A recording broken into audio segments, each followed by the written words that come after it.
ओम शांति।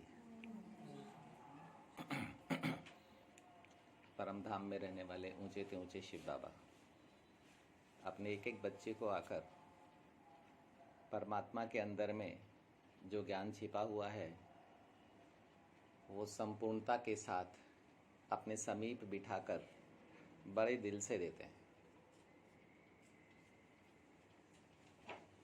बाबा आकर अपने बच्चों को आप समान बनाते हैं। बेसमझ थे, अंधेरा था, ठीक है, समझ में आता नहीं था, समझाने वाला कोई था नहीं, प्रकाश था नहीं, तो ठोकरें खाते खाते खाते खाते अनुभवी बन गई आत्माएं। किस चीज़ का?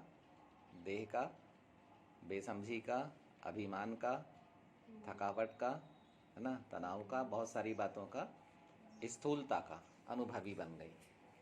अब बाबा आए, ठीक है, उन्हीं अनुभवी आत्माओं को बाबा ने उठाया और अपना बनाया। अपना बनाया कैसे? बुद्धि दान करके। बाबा को ये कला है, वो बुद्धि का दान करते हैं और बुद्धि योग का भी दान करते हैं। हमारे पास में ये कला है और फिर पढ़ाते हैं। क्या पढ़ाते हैं? ठीक है, 3 लोग। पहला परम धाम, जहाँ परमात्मा रहते हैं। दूसरा सूक्ष्म लोक, जहाँ त्रिमूर्ति देवताएं रहते हैं।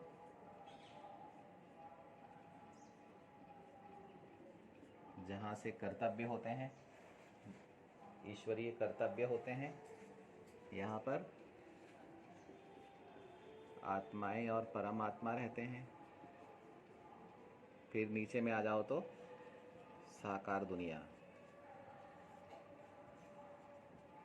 भूलोक, प्रकृति का देश। यहाँ पर जीवात्माएं रहती हैं।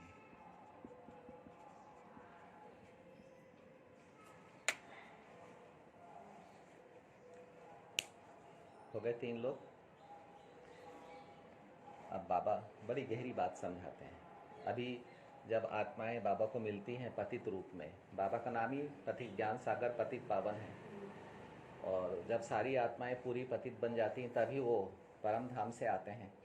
यानी जब तक ड्रामा पूरा ना हो, ड्रामा का अंतिम अंतिम अंतिम स्वरूप पतित। ड्रामा का सबसे अंत में क्या है कि विश्व की सारी आत्माएं एकदम पतित बन जाएंगी। तब जब पतित बन जाएंगी तो उसी प्रकार से बाबा तक हम बाबा के बच्चों की पुकार पहुंचती है। तब फिर बाबा आते हैं, लेकिन बाबा आते हैं हमारी पुकार से नहीं, ड्रामा के अनुसार। ये ट्रुथ है, ये है ना। बाबा कल्याणकारी हैं, बाबा मोही नहीं है कि हमारे बुलाने से आ जाएंगे। बाबा कल्याणकारी है, वो उसी समय आएंगे जब सारे विश्व का कल्याण होना होगा, सारे विश्व में सेवाई सेवा खड़ी होगी, उस समय बाबा आएंगे अपने अपने बच्चों को पढ़ा लिखाकर सेवाधारी और कल्याणकारी बनाने के लिए। इससे बाबा के बच्चों को राज्य भाग्य मिलेगा। बाबा के बच्चे प्रभु पसंद बनेंगे, स्वयं पसंद बनेंगे और लोग पसंद बनेंगे इस काम को करने से। कौन से काम को करने से? विश्व सेवा और विश्व कल्याण के काम को करने से, ठीक है। लेकिन इस काम को करने के लिए बच्चों को पहले ज्ञानवान बनना बहुत ज़रूरी है, समझदार बनना बहुत ज़रूरी है। तो ज्ञानवान बनने के लिए जब बाबा को बच्चे मिलते हैं तो उनके अंदर में क्या रहता है? टोटल स्थूलता। स्थूलता में अभिमान आ जाता है, ठीक है। इसकी पढ़ाई अपन ज़्यादा नहीं पढ़ेंगे।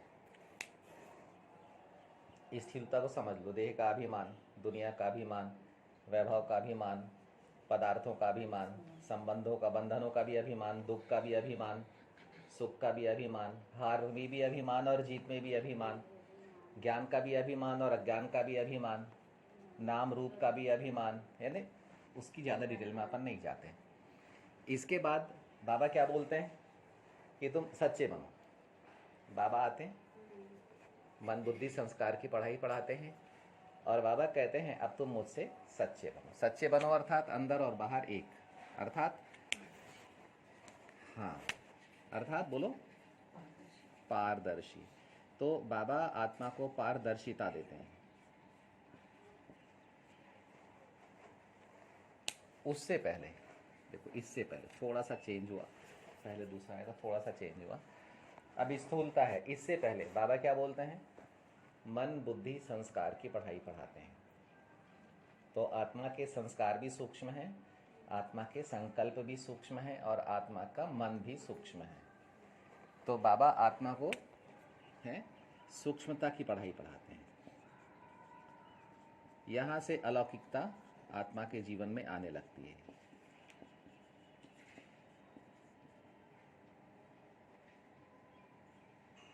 अलौकिकता आत्मा के जीवन में आने लगती है। अब आत्मा को अपने सूक्ष्मता का ज्ञान होने लग गया, अनुभव होने लग गया कि मैं केवल एक साकार देह नहीं हूँ, कुछ सूक्ष्म भी है। अब सूक्ष्म संसार में पहले अज्ञान में हम लोग क्या समझा करते थे कि भूत प्रेत भटक रहे हैं, हवा में भूत प्रेत है, जबकि हवा और भूत प्रेत का कोई कनेक्शन नहीं है। हवा है तत्व, और जो बिना शरीर की आत्माएं हैं वो अलौकिक हैं। हाँ, मतलब वो इस लोक में नहीं है, साकार दुनिया में नहीं है, वो दूसरे सूक्ष्म लोक नहीं बोलेंगे, दूसरे लोक में है। अब क्या, तो बाबा आकर अलौकिकता सूक्ष्मता का ज्ञान देते हैं। अब बाबा क्या सिखाते हैं कि मन बुद्धि संस्कार की पढ़ाई पढ़ो। तो आत्मा को अब स्टडी मिलने लगती है, ज्ञान मिलने लगता है, तो धीरे धीरे धीरे धीरे उसे अपने संस्कारों का अनुभव होने लगता है, उसे अपने कर्म का अनुभव होने लगता है कि अच्छे कर्म है कि बुरे कर्म है। धीरे धीरे सूक्ष्मता में जब वो चिंतन करती है, मनन करती है, तो उसे अपनी सूक्ष्मता का अनुभव होने लगता है। सूक्ष्मता के बाद वो अपने संकल्पों को पकड़ना सीख जाती है, संकल्पों को पकड़ना सीख जाती है। कर्म में गई, संस्कार कर्म को पकड़ा उसने नीचे में, ऊपर में संकल्प, किस संकल्प से ये वाला कर्म आया था, ये सीख जाती है। तो यह सूक्ष्मता, वो सूक्ष्मता की ओर जाती है। सूक्ष्मता से उसको मिलती है धीरे धीरे पारदर्शिता।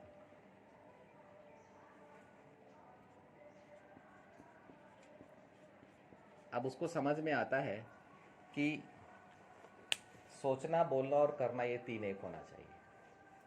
अब उसको ये समझ में आता है, हाँ, तो सोचना बोलना और करना एक होना चाहिए।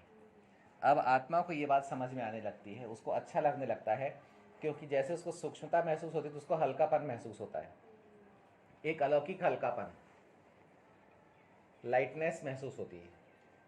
अब उसका सोचना बोलना और करना ये हाँ एक करते जाती है, आत्मा कोशिश करते जाती है, धीरे धीरे धीरे धीरे अब ये समानता उसको मिलने लगती है। तो अब वो स्वाभाविक तौर पर हल्का रहने लगती है। उसके बाद में पारदर्शिता के बाद में यहाँ पर आती है, अब जब वो बिंदु की पढ़ाई पढ़ती है, ठीक है, जब बिंदु की पढ़ाई पढ़ती है तो उसे चाहिए, क्या चाहिए, ये सारी सूक्ष्मता कहाँ चले जाती है? पारदर्शिता के कारण महीनता में। अब सूक्ष्मता को कौन कंट्रोल करेगा? तो महीनता। और महीनता कहाँ से मिलेगी आत्मा को? महीनता कहाँ से मिलेगी आत्मा को? तो महीनता मिलेगी आत्मा को बिंदु से। सब कुछ बिंदु से ही मिलना है। जैसे बिंदु परमात्मा में ज्ञान है, वैसे बिंदु आत्मा में भी ज्ञान है, उसके संस्कारों में भी ज्ञान है और बाबा से भी मिल रहा है। तो अब ये सूक्ष्मता कहाँ चले जाएगी? स्थूलता कहाँ चले गई? सूक्ष्मता में। अभी हम लोग का स्थूल जीवन नहीं है, कौन सा जीवन है? सूक्ष्म जीवन। अभी सूक्ष्म जीवन, सूक्ष्मता कहाँ चले जाएगी? महीनता में। महीनता में चले गई, ठीक है, थ्रू पारदर्शिता महीनता में चले गई। अभी महीनता कहाँ चले जाएगी? महीनता जाएगी गुह्यता में। ये सब कहाँ जा रहे हैं? अब महीनता भी विशाल हो सकती है, लेकिन गुह्यता सार।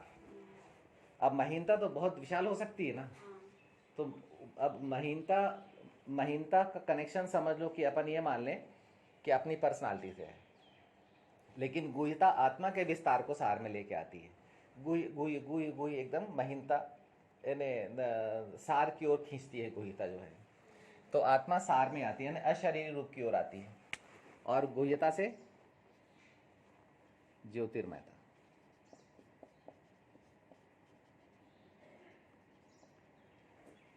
तो टोटल कहां से कहां तक की यात्रा है? साकार दुनिया से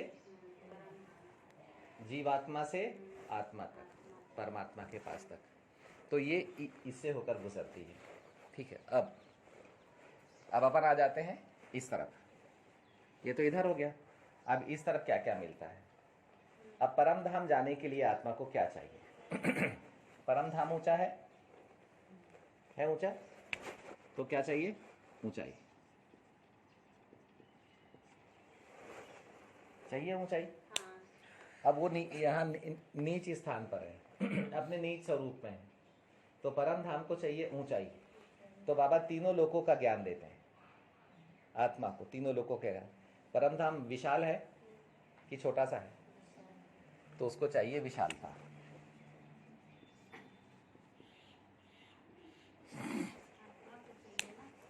आत्मिक को तो चाहिए, आत्मिक का विकास है ये पर्सनालिटी डेवलपमेंट का कोर्स है ये।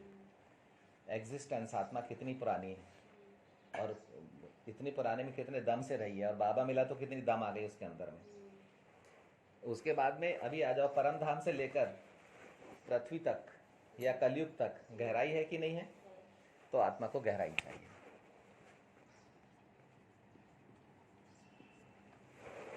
क्या चाहिए? आत्मा को गहराई चाहिए, है ना। अब गहराई भी, बिना गहराई के आत्मा को डर कैसे खत्म हो? आत्मा एरोप्लेन में बैठकर बादलों के पार जाती है तो डरने लगती है। तो जब तक ये टोटल ज्ञान ना हो नीचे से लेकर ऊपर तक का, तो गहराई कैसे मिले? ठीक है। अभी बहुत सुंदर सी बात है कि इसमें से अपन कुछ चीज को मिटा देते हैं, जैसे प्रकृति का देश, भूलोक, साकार दुनिया भर रहने देते हैं। भाई अब उसको, आत्मा को कहाँ जाना है? परम धाम जाना है। तो जब तक संपूर्ण ना बने तब तक परम धाम कैसे जाए? तो आत्मा को संपूर्णता चाहिए। तो यहां पर बहुत ही दिल से लिखेंगे संपूर्णता। संपूर्णता कहाँ? पृथ्वी की ओर मिलेगी। आत्मा कहाँ पर है? पृथ्वी में। ठीक है, तो संपूर्णता कहाँ चाहिए उसको? साकार के लिए। लेकिन घर भी जाना है मुक्ति में, ठीक है ना। तो संपूर्णता लगेगी ना आत्मा का। अपन आत्मा ही की पढ़ाई पढ़ रहे हैं अभी, बाबा से, बाबा पढ़ाई देते हैं उसको। इन सब की पढ़ाई बाबा दे रहे हैं, पढ़ा रहे हैं बाबा। बाबा आकर क्या करते हैं? आत्मा को पढ़ाते हैं। कहाँ लिखे पढ़ाई? चलो बाद में लिखेंगे, ठीक है। अभी संपूर्णता से आत्मा को क्या मिलेगा? आत्मा संपूर्ण बन गई, संपूर्णता मिली आत्मा को समझ में। संपूर्णता समझ में मिलेगी, हाथ में नहीं देंगे कोई। हाथ में क्या देते हैं बाबा जी? है? और क्या देते हैं? काल बोले थे बाबा ने, धरती, सागर और सूर्य तुम्हारे हाथ में आ जाते हैं, ठीक है। तो संपूर्णता मिली, संपूर्णता से तीनों लोग हमारे हाथ में आ गए। अभी संपूर्णता जब मिल गई तो आत्मा को क्या फील होगी? समीपता। किसकी? शिव बाबा की और आत्माओं की, ब्राह्मण आत्माओं की। अब उसको समीपता महसूस होने लग जाएगी। अब जो समीप होता है उसमें संकल्प नहीं होते, जहां संकल्प होते वहां समीपता नहीं होती।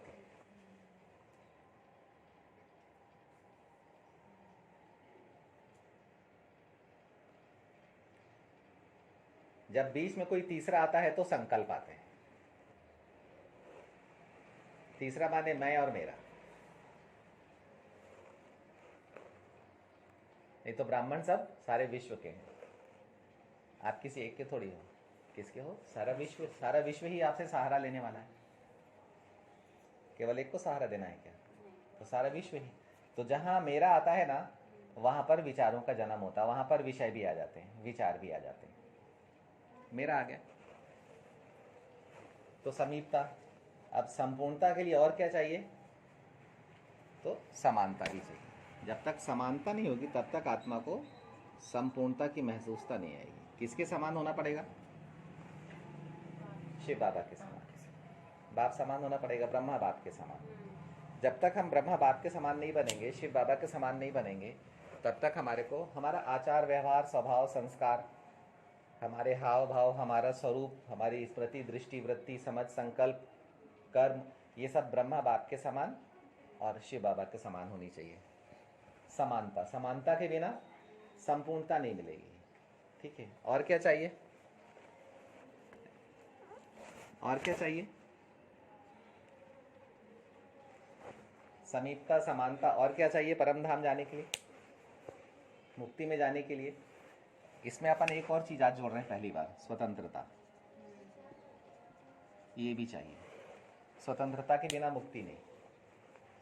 बंधनों से स्वतंत्रता, अपने कर्म और बंधन फल के बंधन से स्वतंत्रता। बंधन कहाँ आ जाते हैं? हमने किया और उसी के बारे में सोचने लगते हैं। कर्म से बंध जाते हैं, ये हमारा संस्कार हो गया। कर्म किया और उसी के बारे में सोचते रहते हैं, समय संकल्प एनर्जी सब पूरा टोटल।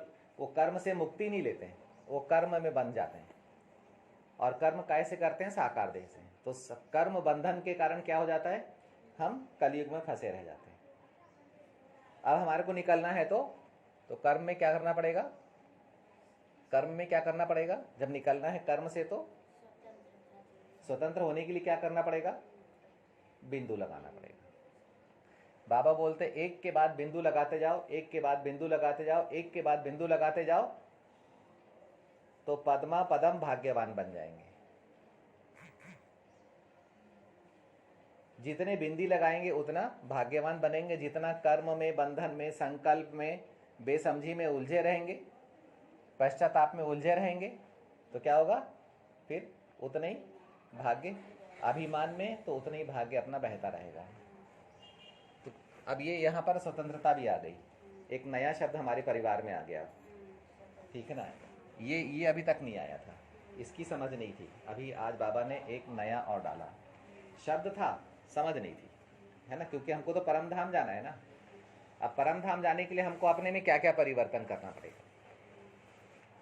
परम धाम जाने के लिए हमारे को अपने में क्या क्या परिवर्तन करना पड़ेगा?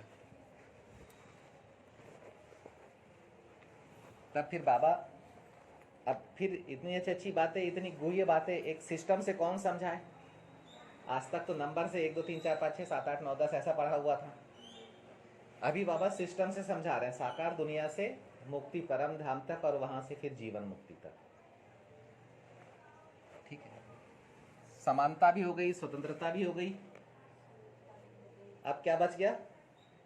अब हमें, ये तो है मुक्ति, घर जाने की बात है। अब विश्व का राज्य चाहिए। विश्व का राज्य चाहिए। एक और चीज याद आ रही है हमको, घर जाने के लिए समर्पणता भी बहुत जरूरी है। ये भी एक नया शब्द इस अंदाज में आज जुड़ा है। समर्पण हुए बिना हम मुक्ति में नहीं जा सकते। जो कुछ भी है हमारे पास वो बाबा पर अर्पण करना ही पड़ेगा, देह सहित, घोड़े सहित बाबा पर अर्पण करना ही पड़ेगा। तभी जाके हम समर्पित हो पाएंगे, यानी मुक्ति में मुक्त हो पाएंगे, स्वतंत्र हो पाएंगे। जब तक हम अपना मेरा है बोलकर रखे रहेंगे, ट्रस्टी नहीं बनेंगे, तब तक हम इस देह से निकलने में हमको प्रॉब्लम होगी और परम धाम की ऊंचाइयों को पाने में हमारे को तकलीफ होगी। परम धाम की ऊंचाई यानी तीनों लोकों की ऊंचाई और उसका पूरा ज्ञान, ठीक है, उसका रास्ता, पाथ। साकार दुनिया से परम धाम तक जाने का रास्ता क्या है?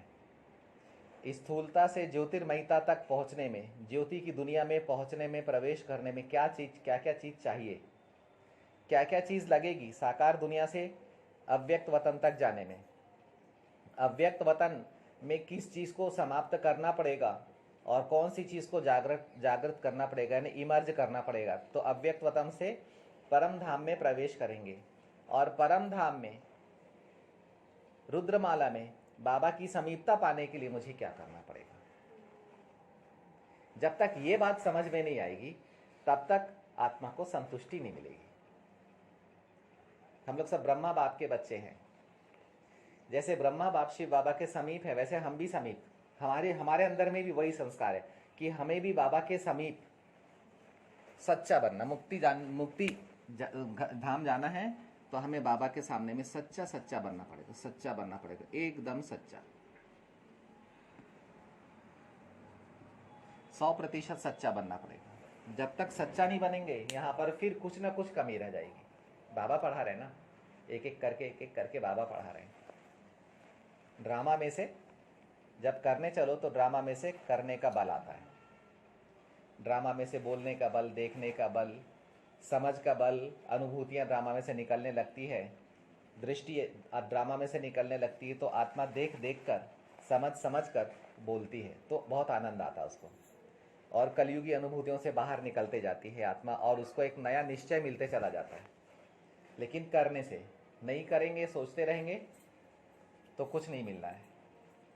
करने वाले पा जाएंगे, जो नहीं करेंगे वो नहीं पाते। तो एक ये बात, सच्चाई भी चाहिए है, सच्चाई कर देते हैं इसको। आत्मा ब्रह्मा बाप के सामने में और शिव बाबा के सामने में सच्ची रहे। उसके बाद में आ जाओ तो अब यहाँ पर अब हमारे पृथ्वी सामने में खड़ी है। बना दें पृथ्वी, चलो 1 मिनट में बना देते हैं। तो पृथ्वी सामने में खड़ी हुई है सरिता भाई, ये आपकी चीज़ है, पृथ्वी आपकी है कि किसी और की है जी?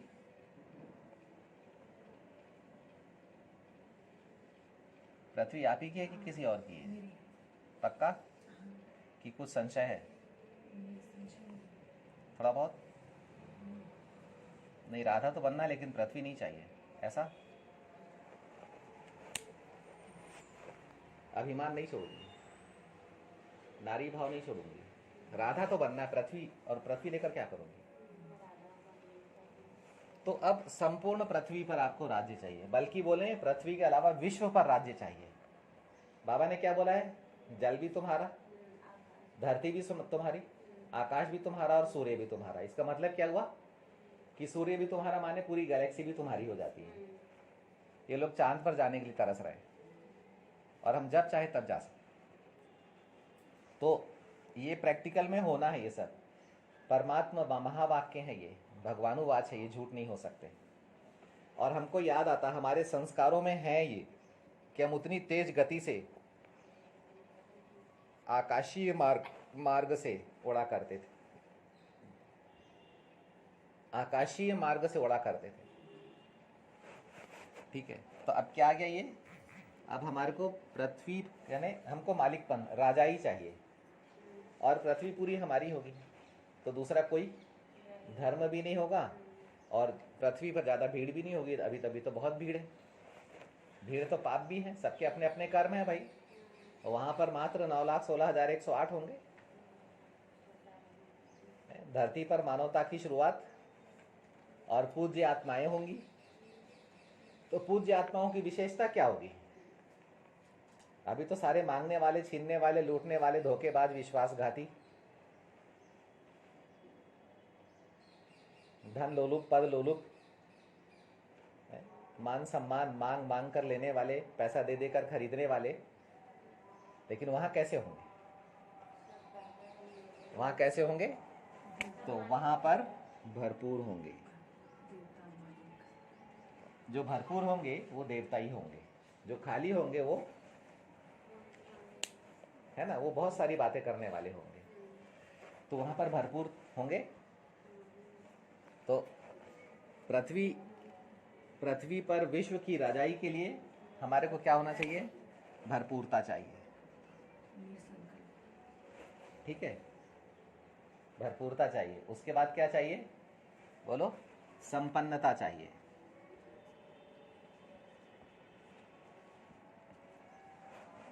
संपन्न चेहरा और विपन्न चेहरा, क्या अंतर होता है उसमें? कुछ अंतर होता है अम्मा?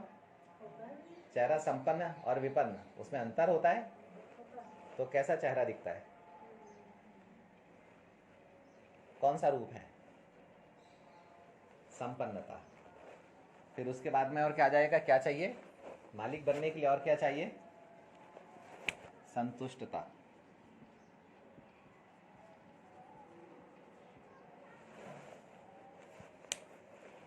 और क्या चाहिए? अब हमको मालिक बनना है ना, तो और क्या क्या मालिक कैसे? मालिकों के पास क्या क्या होता है? मालिकों के पास क्या क्या होता है? सर्व खजाने। ये सब सारे खजाने की पढ़ाई चल रही है, ये टोटल खजानों की पढ़ाई चल रही है। और क्या चाहिए? और क्या चाहिए मालिक बनने के लिए? संपन्नता हो गई, भरपूरता हो गई, ठीक है, संतुष्टता भी हो गई। और कुछ भी लग सकता है, कितने में काम चल जाएगा, है ना? अब भरपूरता में क्या क्या आएगा? दिल भी भरपूर हो, बुद्धि भी सर्व खजानों से भरपूर हो, मन भी संकल्प से शक्ति से भरपूर हो, संकल्प से नहीं, विचार सागर खत्म, समझ की दुनिया में आ गए, ठीक है। समझदार चाहिए,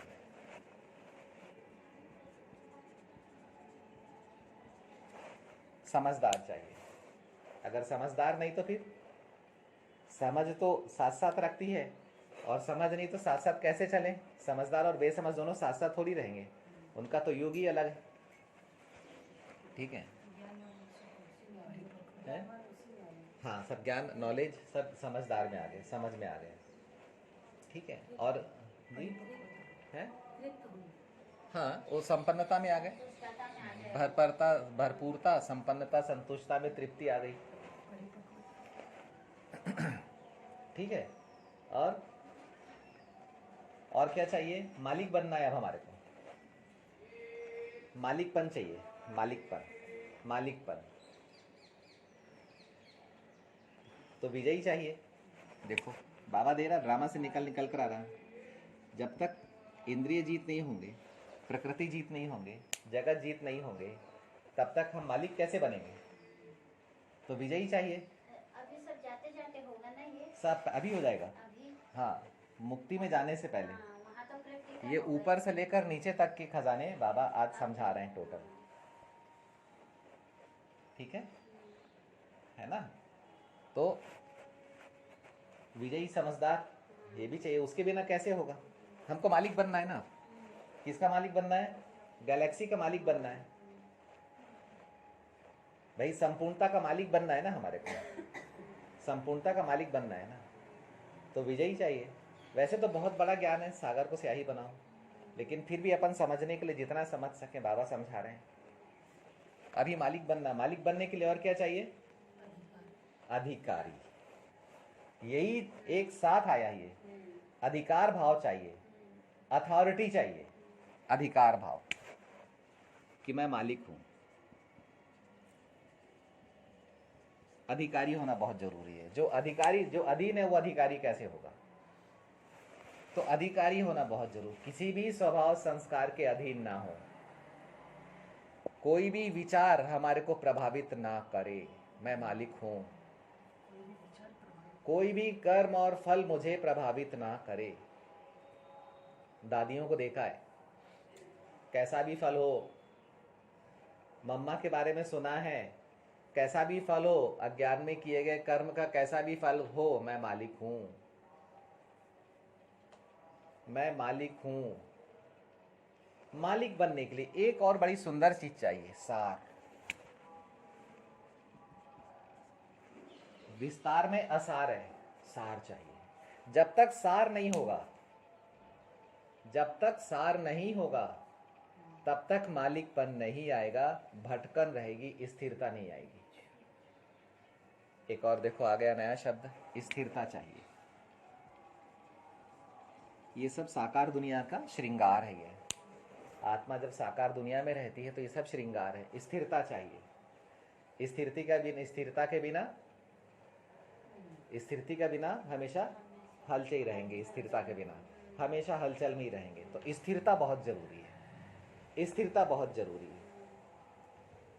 स्थिरता है यहाँ पर, स्थिरता दो आत्माओं में, एक मंजू बहन में, दूसरी स्थिरता अमृता बहन में ज़्यादा है, मंजू बहन से भी ज़्यादा अमृता बहन में स्थिरता। तो स्थिरता की बात, स्थिरता बहुत जरूरी है। स्थिरता है तो विचारों से भी हलचल में नहीं आएंगे। अगर स्थिरता है तो विचारों से हलचल में आए माने आपकी ग्रेविटी, आपका एग्जिस्टेंस हल्का हो गया, अस्तित्व आपका हल्का हो गया। धरती स्थिर है, धरती में स्थिरता है, सब कुछ देखती लेकिन हलचल में नहीं आती। ठीक है, अगर धरती की स्थिरता हिल जाए तो इतने मिसाइल बम चल रहे हैं, क्या होगा? कुछ भी चलाने की जरूरत नहीं है, ह्यूमैनिटी को वैसे ही समाप्त कर देगी। स्थिरता की थोड़ी सी कमी है। एक हल्के से भूकंप से, समझ में आया? तो मालिक बनने के लिए, अब विश्व का मालिक बनना है, विश्व का मालिक बनना है, तो मालिकपन कैसे आएगा? मालिकपन कैसे आएगा? आदि मध्य अंत की समझ आ गई? समझदार लिख दिए।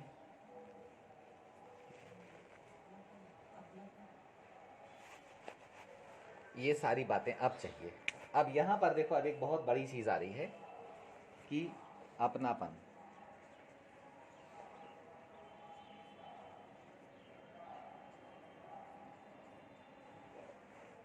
फिर विश्वास, फिर भरोसा, फिर फिर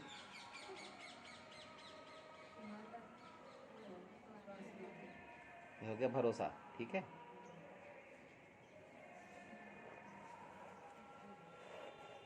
भरोसा के बाद में ये हमारे को चाहिए राजाई के लिए। ठीक है, हाँ हाँ, मतलब लोग पसंद। जब तक हम पसंद के नहीं होंगे तब तक हमें कोई भी अपना नहीं मानेगा। ठीक है, इसके बाद आ जाओ तो अब रास करने के लिए चाहिए उमंग उत्साह। ठीक है, और उल्लास, और फिर चाहिए हिम्मत।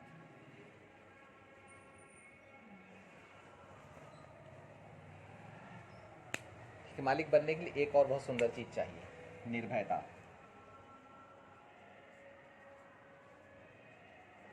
डरना नहीं है, डर से कुछ नहीं होगा, निर्भयता। तो ये था, आज बाबा ये समझा रहे थे। अब एक और बहुत सुंदर चीज आज बाबा ने समझाई है, आत्मा और शरीर के बीच की। ठीक है, आत्मा और शरीर के बीच की। तब बाबा ने समझाया है, यानी आत्मा का साकार देह से कनेक्शन कहाँ आता है, कहाँ से आता है? बाबा कल्प वृक्ष को जीनोलॉजिकल ट्री क्यों बोलते हैं? यानी साकार देह के जीन्स से आत्मा के कल्प वृक्ष का जरूर कहीं ना कहीं कनेक्शन है। बाबा बोलते हैं ये जीनोलॉजिकल ट्री है। जीनोलॉजिकल ट्री का मतलब क्या होता है? जीन्स का ट्री।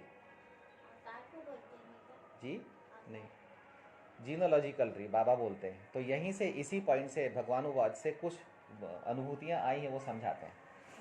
अगर सब अपनी अपनी सोच है, सही लगे तो स्वीकारना, नहीं तो नकार देना।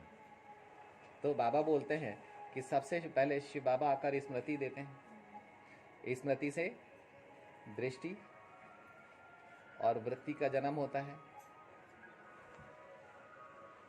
दृष्टि और वृत्ति से अनुभूति का जन्म होता है।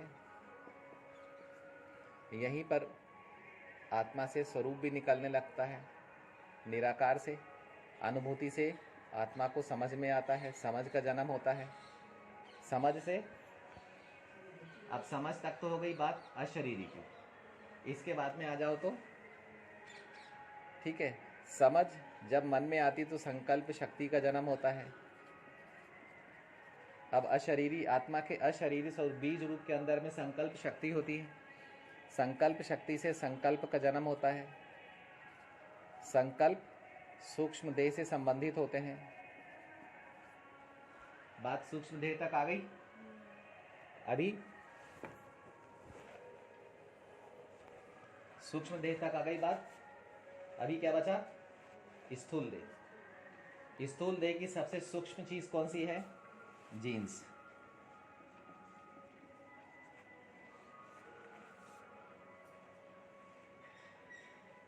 स्थूल देह की सबसे सूक्ष्म चीज वह है जीन्स। थोड़ा सा मेडिकल साइंस की बातें हैं, इसके डिटेल में नहीं जाएंगे। और जीन्स का कनेक्शन होता है क्रोमोसोम्स से, और ये क्रोमोसोम्स पाए जाते हैं कोशिकाओं में, सेल्स में। अभी अपन क्रोमोसोम्स के भी उसमें डिटेल में नहीं जा रहे हैं, सिर्फ अभी अपन एक पाथ पढ़ रहे हैं, साकार से निराकार तक का ये पाथ पढ़ रहे हैं। पाथ, पथ, रास्ता, रास्ता। अब मुझे जीनोलॉजिकल ट्री को समझना है, कल्प वृक्ष को समझना है, तो ये बात समझना जरूरी है। ठीक है, कोशिकाओं तक। हाँ, कोशिकाओं से टिश्यू, और टिश्यू के थ्रू ऑर्गन्स, यानी अंग। अंग में मस्तिष्क हो गया, आंखें हो गई, नाक हो गई, जीभ हो गई, हृदय, लंग्स। ठीक है,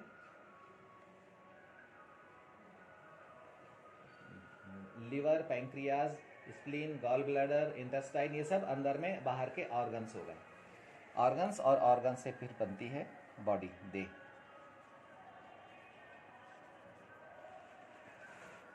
और फिर इस बॉडी से हम लोग आते हैं 84 जन्मों में। जन्मों में, अब जन्मों में क्या क्या होता है? धर्म, वर्ण,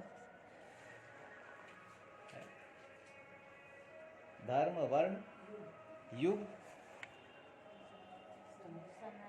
समय। वो समय तो मतलब इसको अपन हाँ, समय में युग आ गया।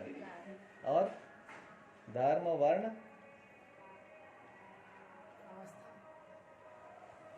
वेरी गुड, अवस्था, स्थिति, स्थान, दिशा, गति और दशा। ठीक है, तो यह है संपूर्णता। ठीक है, देखो ज्ञान सागर बाबा कैसे पढ़ाते हैं। है किसी इंसान के वश की बात? इस स्तर की पढ़ाई पढ़ाना किसी इंसान के वश की बात है क्या? नहीं, लेकिन इसको समझने वाले समझेंगे, सुनने वाले नहीं समझ पाएंगे। वो समझेंगे, डिटेल में जाएंगे। जिनको पढ़ने का शौक होगा, शौकीन आत्माएं, फैशनेबल आत्माएं समझेंगे इनको। ठीक है, ओम शांति।